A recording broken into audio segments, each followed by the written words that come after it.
And then there's also Old Restaurant, and then the other restaurant was Ollie's.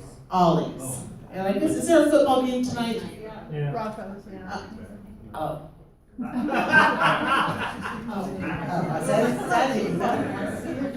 right, so Adam, I'm gonna give it over to Adam.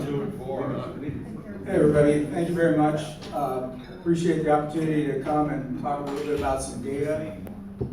This is going to be a little bit more concrete than some of the great discussions earlier today, so I hope I don't lose you.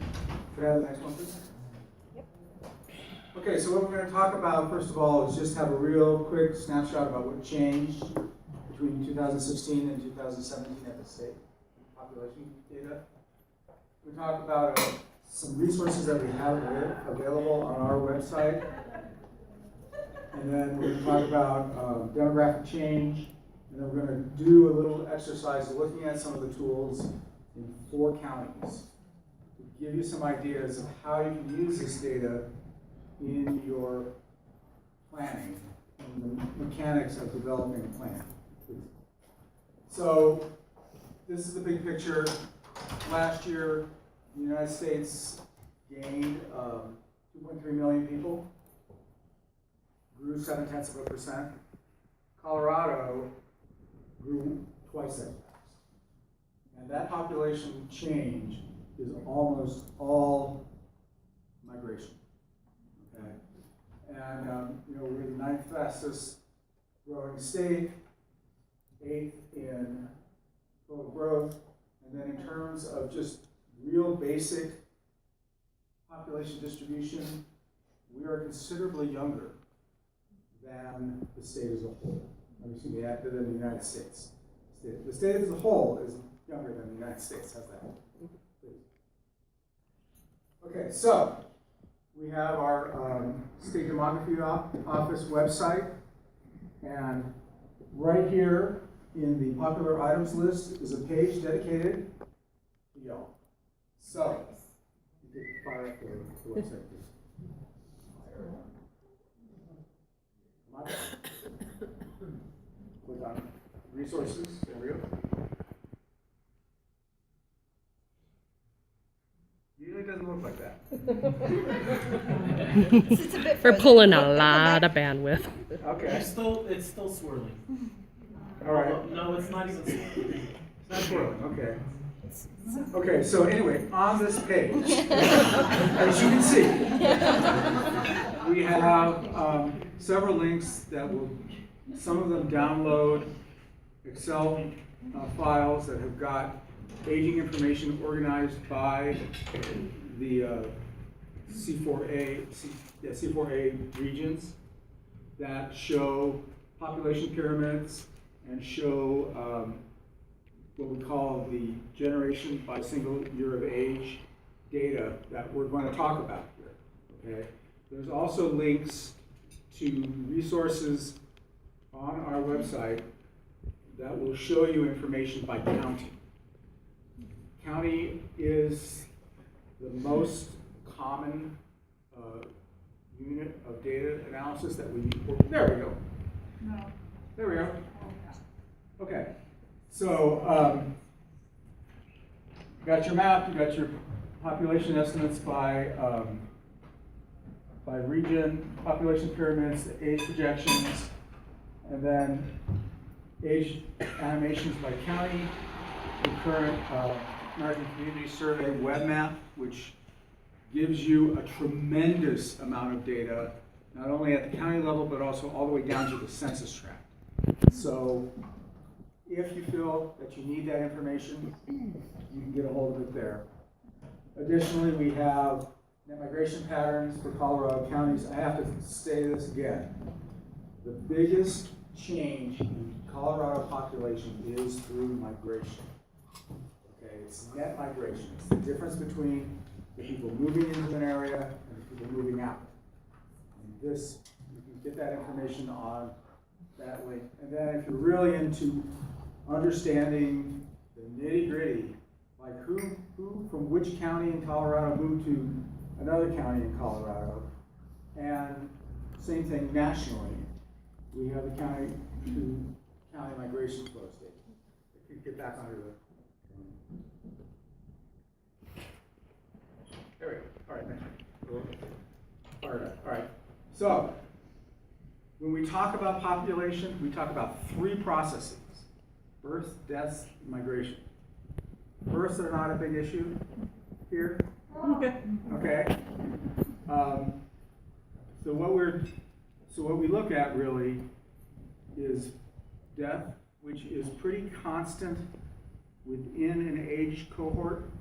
It doesn't vary much from year to year. And then migration, which we talked about just a second ago. Now, when we start working with all this data, we have two big assumptions that we make. First, everything's stable until it isn't. Okay? Which means that if you know in your county that it built 1,000 new housing units, that's a change, right? But absent that, things go pretty normal. And age progresses 1 year at a time. Hold on, let me write that down. Okay.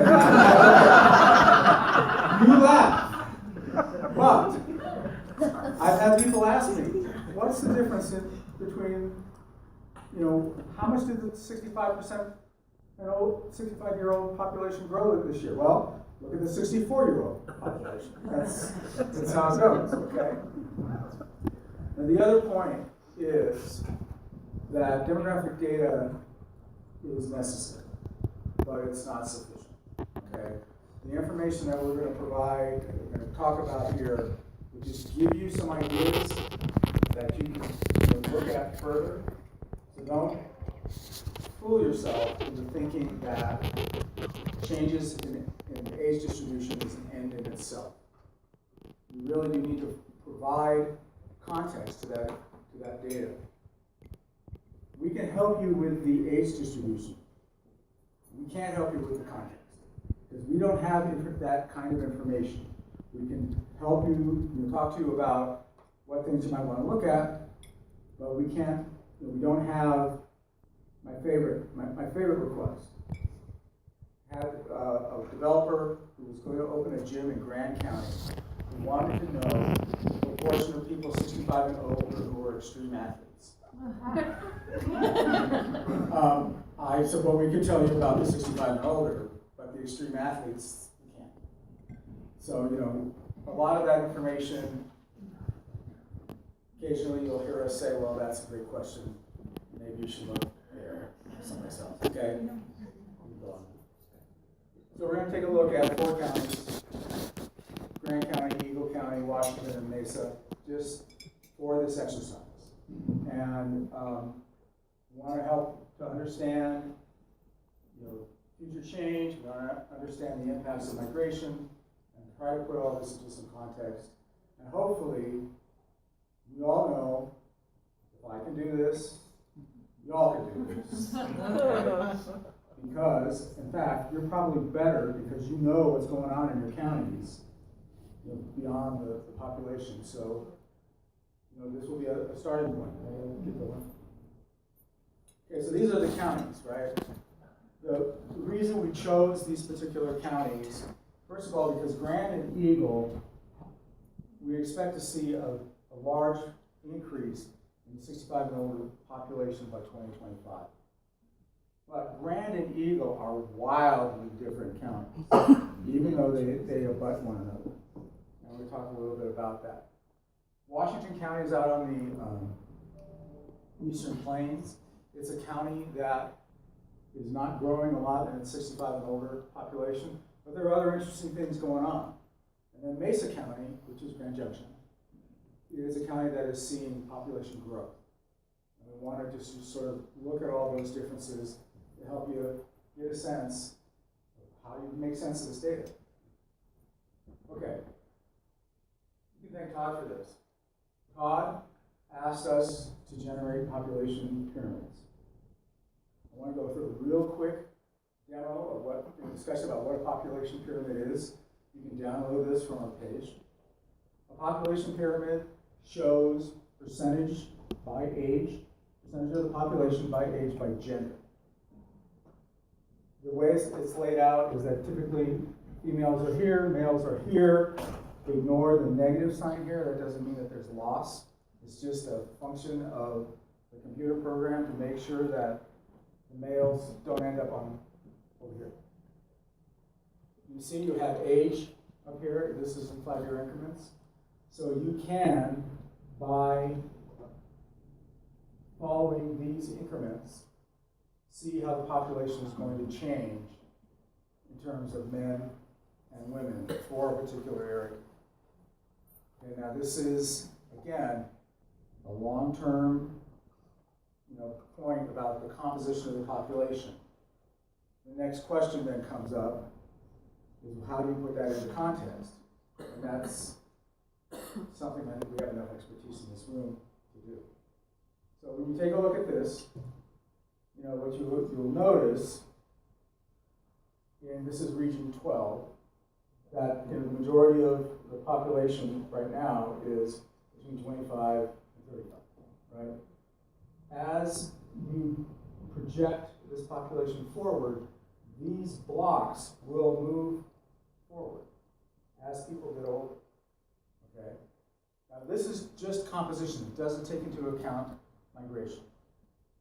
And that it's not possible really to project what portion of the population is going to move in a year over a period of time, because there's just too much variation in it. But this will give you an idea of what you might see.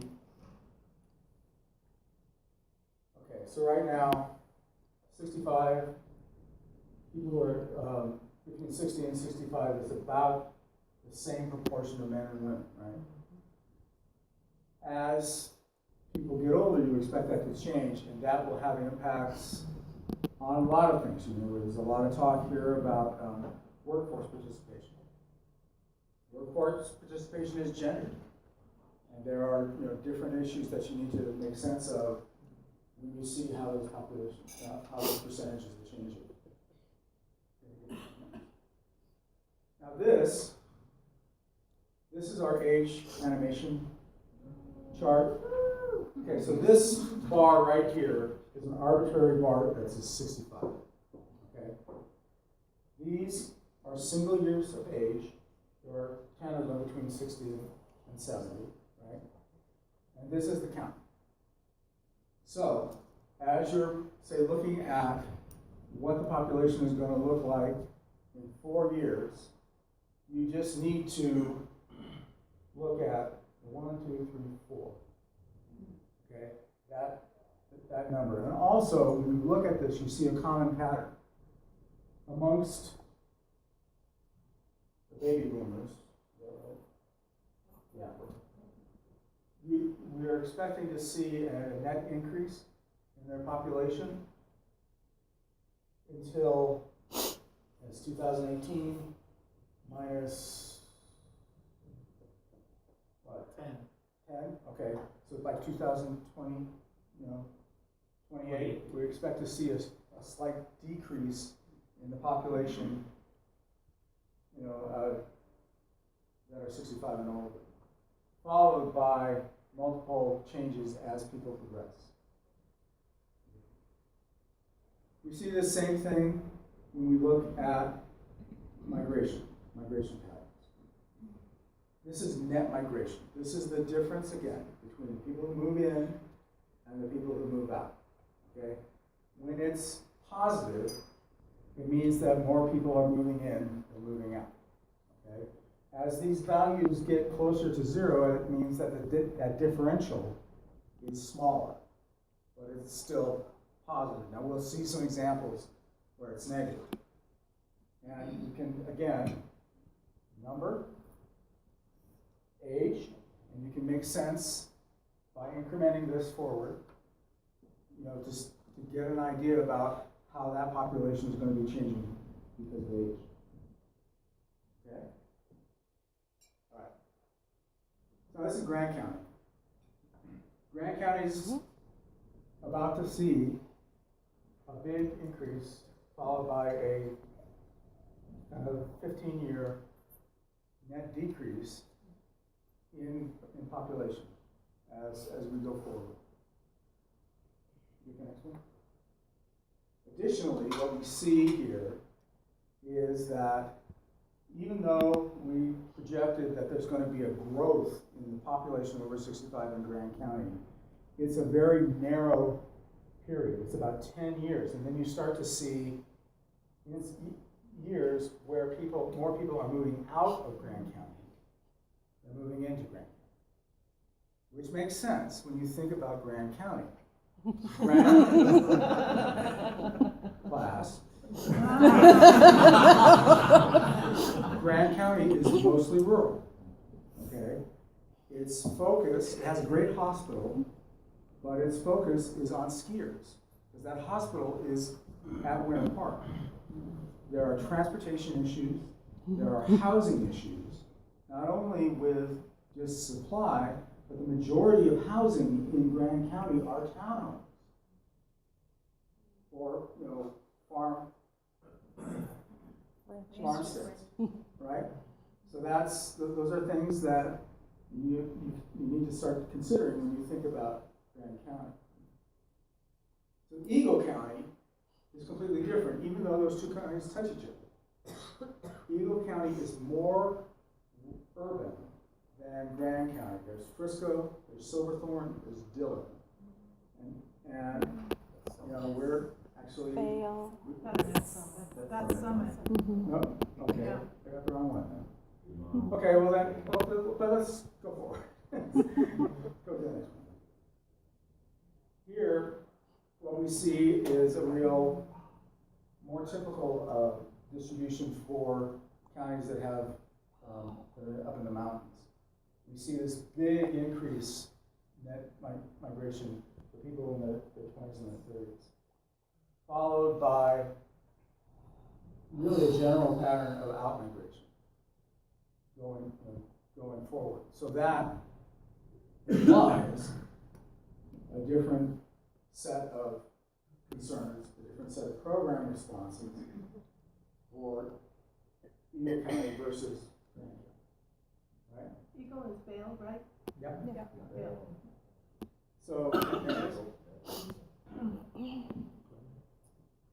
I have a question. Yes. So that says 2000 to 2010. Right. So is that assumption going to continue to carry forward as we make this plan? Well, we won't know until 2020, okay? Like I said, we assume that things are stable until they're not. And now we're, in 2018, 2019, we're in periods where the 2010 data may not apply as well as it did, say, in 2011. So you don't update it with the I forget what it's called, the every. The American Community Yeah. Survey data, Yeah. we don't update this one. Okay. But the county migration flows data is updated by the Census Bureau every year. And that is, updated to account for those changes. We rely on the decennial census for this particular data point. Okay. So Todd, is that gonna be a problem? Because my demographers at Dr. Cog will use the updated stuff. Do you want me to only use this in my report? No, you can use your information in your report. We built the funding formula off of the state demographer. Okay. That's helpful to know. It could be good information, but it won't be you any. Yeah, not funny farmer. Okay. Clear up. Okay, now this is Washington County. Washington County is on the Eastern Plains. What you can see here is they don't, they're dealing with a period, it looks like about 15 years, 10 years maybe, where the population over 65 is going to grow a lot from year to year. And then it's going to fall off and then start picking up again. Okay. What we see here is a pretty remarkable pattern of people in their 20s and 30s moving out of that county, while the population that is more in migration of elders into that count. That's true. Right? Yeah, is that verification? Awesome, all right. So then, now, what does that, the next question is, how does that impact the services that you provide, the programs that you look at, right? Means there's no workers. Well, yes, exactly. You know, this is a big, a big concern. There's no low wage workers. Yeah. Right. Well, We have plenty of low wage.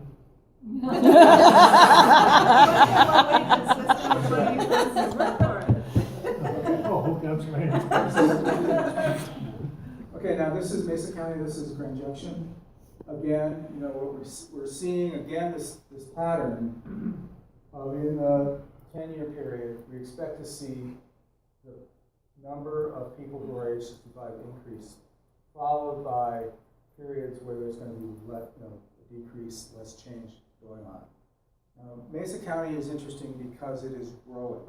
Next one, please. Across the board. Okay. And here's a county that is likely to have young people who are going to be able to work service jobs, right? But then it's also a county where a lot of elders, a lot of people 60 and older are moving into, right? For whatever reason. I'm sure it's a combination of quality of life, peaches and wine. But it's so it raises these questions that you need to think about as you're starting to work and translating our data into plans. There's a lot of issues, density, the density of population, extent of urbanization in the population. In some counties, that's less of an issue than it is in others. But it's an important issue to understand when you're thinking about, we talk a lot about Meals on Wheels, the amount of distance people have to travel to deliver a meal, right? The available services, healthcare, transportation, other services, more about Grand County. Grand County has a bus system that only serves one place, Winter Park Resort. Okay, and that presents an additional challenge for older populations, right? But if the hospital's right there, that's, Then you have a senior center Sorry. there. being a smart ass. Now, Yeah, put the senior center there. Yeah. We wanted innovation. Hold on, let me put this in my career plan. Hold on. Well, he said the hospital was right next to them. yeah, long story. And then when we talk about housing stock, we've talked a lot about affordability. That is not the only issue. Accessibility, the types of homes that are available, right? Understanding walk scores, say the distance. I'm blanking on the name of the town, which has got the Tabernash. Okay. Sorry. Okay, yeah. Well, Tabernash, right? Tabernash doesn't have a grocery store in it. What is the challenge for an elderly population that has to go from Tabernash? Turn the lumberyard into a. Right? Additionally, the relationship between owners and renters is a big issue in this economy right now because rents are rising faster than home prices. And that's a challenge, especially given that people can be evicted from their rentals in a way that they can't from their, the homes that they buy. Do you keep demographics on that? We do. We don't keep demographics on our evictions. We keep it demographic information about owners versus rentals and vacancy rates. But not by age. Not by age. Does anybody keep counties do. And, you know, you really have to go and talk to individual counties and then just dive right into that pool, because every county will have that different way of doing things. Would the county have the migration data for cities to cities in a certain county? No. Okay. You know, that, one of the issues that comes up with like city to city migration is that the numbers can be small. Too small to really capture. You know, the American Community Survey will ask people if they moved in the last year within their current county or someplace else within the state or from another state or another country. They don't get down to the rural county. And now, that doesn't mean that you cannot find that data, that you cannot collect that data yourself. It doesn't mean that you're completely without resources. But it's an important decision, it's a policy level decision about how you gather that data and whether or not, and how important it is for what you need to store it and plan it. Right? It's not something that we have the resources to do. When we get really snarky, like late Friday afternoon, we talk about, wouldn't it be great if we chip everything? You know, and we could follow them around and we could solve a lot of these problems, but it hasn't happened yet. So, I want to thank you all, and I also want, I have two things I want to say. Okay, we are having a conference on November 2nd. We have live stream spaces open if you want to, inhabit a conference room and listen to our live stream, and have your colleagues come and look at that. You can find that information on our website.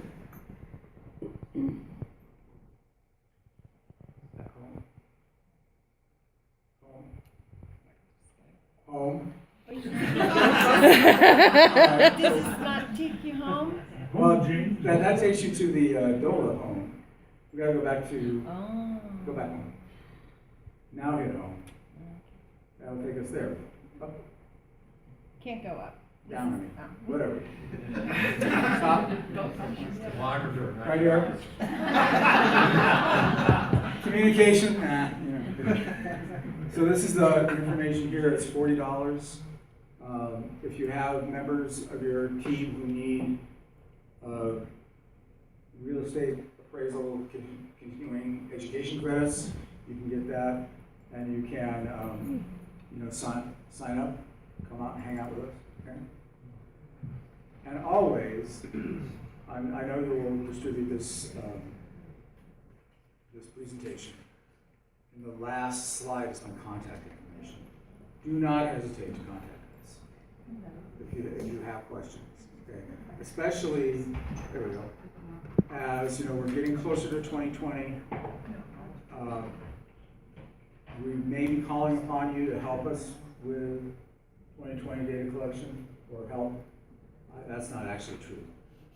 To help educate folks in your regions about the need to complete the census. Census, we don't have anything to do with administering the census. That's a federal activity. But the census responses translate to $1,500 per person per year in federal funds. So consider that as you get rocked. And then, we're always willing to talk to you. So, questions? Yes, ma'am. I'm curious, how often is the American Survey done? Okay, the American Community Survey is a continuous survey. It's released for places with more than 65,000 people every year. Okay. For smaller places, it's released in like a 5-year average. So, and those places allow you to get down to a census block. Okay. But because it's not, an annual data, you can't really create an annual trend line with that data. You can compare. Currently, the current version, 5-year version, is 2012 to 2016. You can compare data from 2006 to 2011 to the 2012, 2016. And the advantage of that is that you can get all the way down to the census block. Census block sizes change, but it's the equivalent of a city block. So is it randomly sent to citizens and? Yep. Okay. Yeah, it's a random sample. It has a lot of great things that the decennial census doesn't have. It gives you a margin of error, which is really good when you're trying to see is one group different than another. It asks questions that used to be on the Census 1 form about housing and about rents. Disability and. Yes, I mean, but probably not as granular a level as some people might like. You know, it's very, very gross. So does it allow me, so let's take a look at Well County, because we have about 33 small communities, different sizes. So Greeley Evans is the largest. So can I compare Greeley Evans to, let's say, Grover, which is a very small community? Would it allow me to do that? Yeah. Okay. Yeah, it will, as long as Grover is either a municipality or something called the census-defined place. Okay. Okay. Give me a call. Okay, thank you. What is the 2020 census data available? How long does it take? Okay, so Census Day is April 1st, 2020. The public law data for redistricting and reapportionment is delivered to the president on January 1st, 2021. We expect that we'll be getting our data that we can start looking at for large entities in April 2021, but we won't get everything until mid-2022. So, you know, and now, as things are right now, some of those dates haven't been finalized. Yes? I don't know if anybody from the state offices can answer this, but I'm curious if CDPHE uses any of this data to determine where they're going to allow new long-term care facility licenses. I don't know the answer to that specific question, but the State Demography Office provides population forecasts and projections for state agencies. I know, you know, because of what's it called? You can't have Medicaid nursing homes, moratorium. I know that determines, so you have to prove if you want to open up a nursing home that has Medicaid beds, you have to show them that there's a need in that area. So we recently were able to get one in Douglas County, another one in Douglas County, because the growth had changed. But as far as nursing homes and assisted living, they don't, it happens at the city level. I mean, that's where I get all the calls from our members. The mayor of so-and-so will say,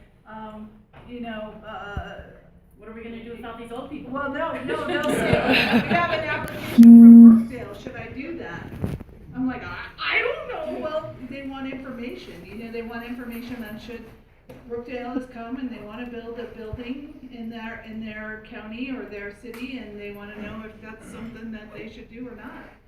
And so then we bring in all the Dr. Cog team to help them figure out if it's a good idea. Brookdale's not Medicaid though, let's be clear about that. Yeah, no.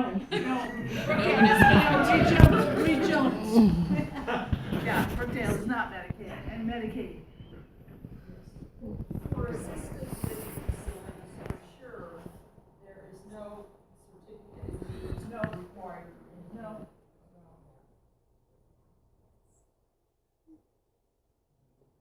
Awesome. Any other questions for me? Again, thank you very much. This has been a very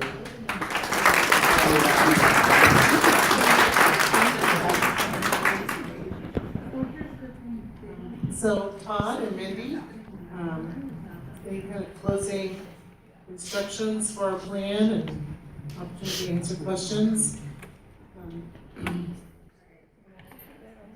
I'll make the sum it up really quick. Alright, so in the next hour. You lost me at next.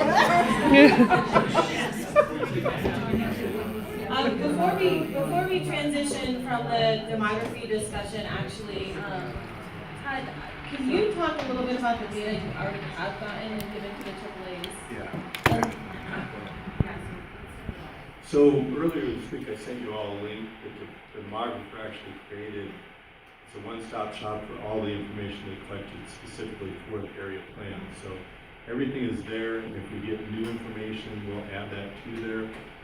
That pyramid that Adam went over, the interesting thing about that, if you look at like Region 1, their percent of people at the highest, over 85, is twice of what the state average is. So you think of the pyramid being consistent throughout the state, well, it's not. So look at your region, look at how it looks to the state, and see how that impacts your service delivery and where your need is, because each region is different, and there's a lot of good information.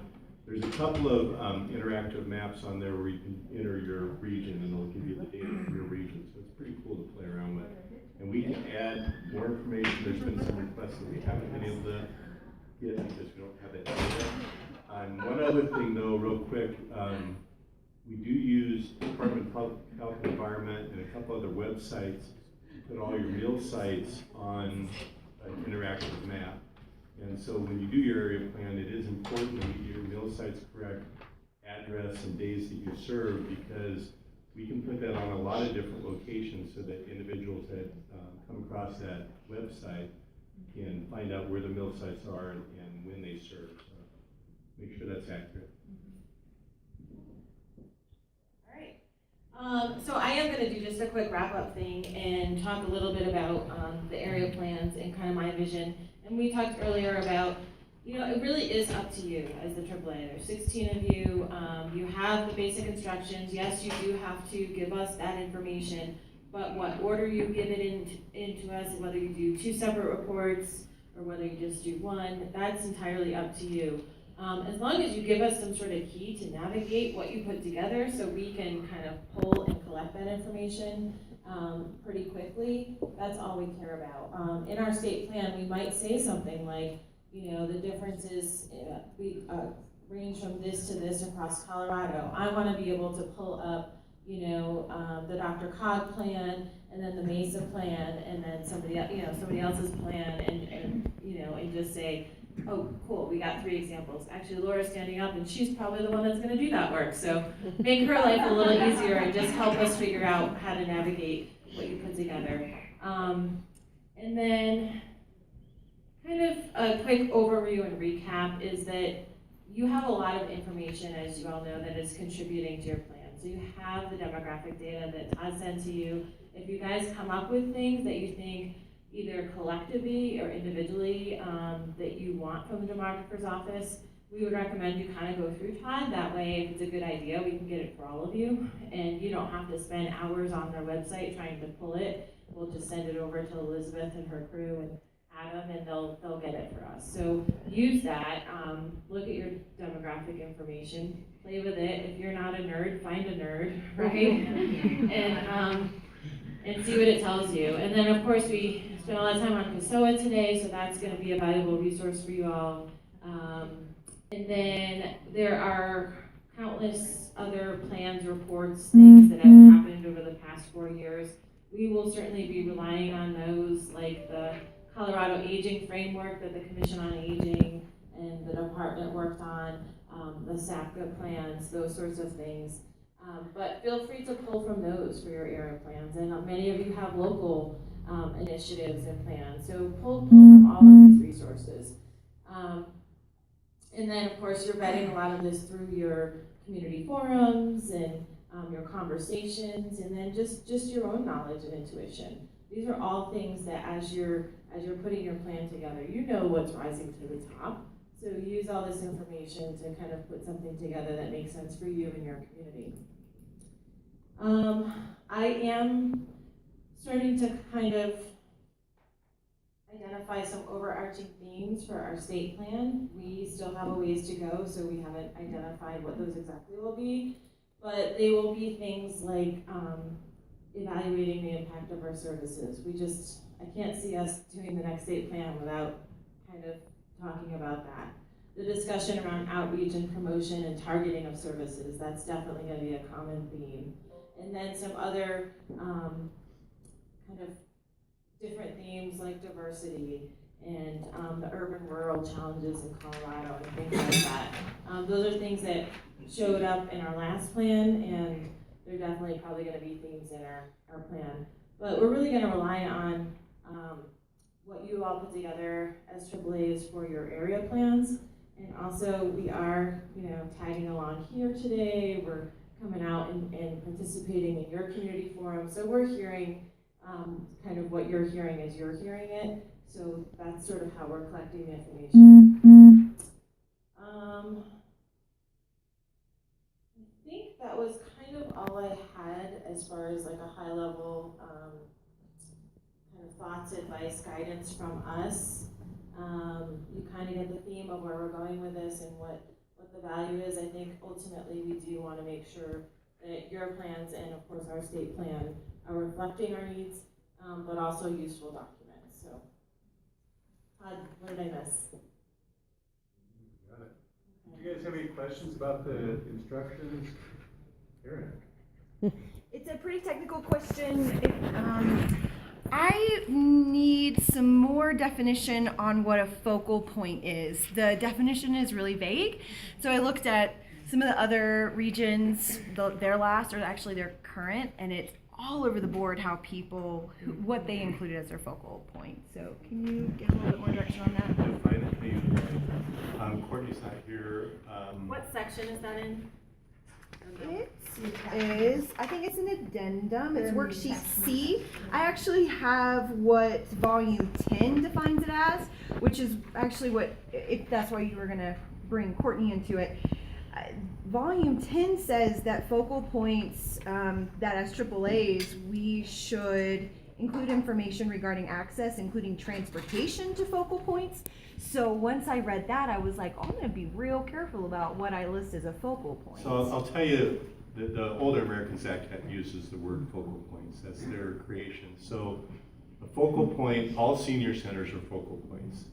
And you kind of look at focal point being an umbrella. I would include all meal sites as a focal point. It's basically places where older adults gather. And I don't know, some of the AAAs that have been around longer, we don't have a hard and fast definition and there's not a right and wrong answer. But I would recommend looking at senior centers, meal sites, and other organizations or things that you have in your community that might be unique to your community. So like Seniors Resource Center might be a focal point. Yep. Adult day centers. Adult day centers could be. But like, there are, so for like our Vietnamese and Hmong populations, there are certain churches that are focal points. And so it kind of is different depending on the demographic too. Yeah, it's a moving target. So you're not really looking for like health and human services or public health, because it's talking about a facility established to encourage the maximum co-location and coordination of services.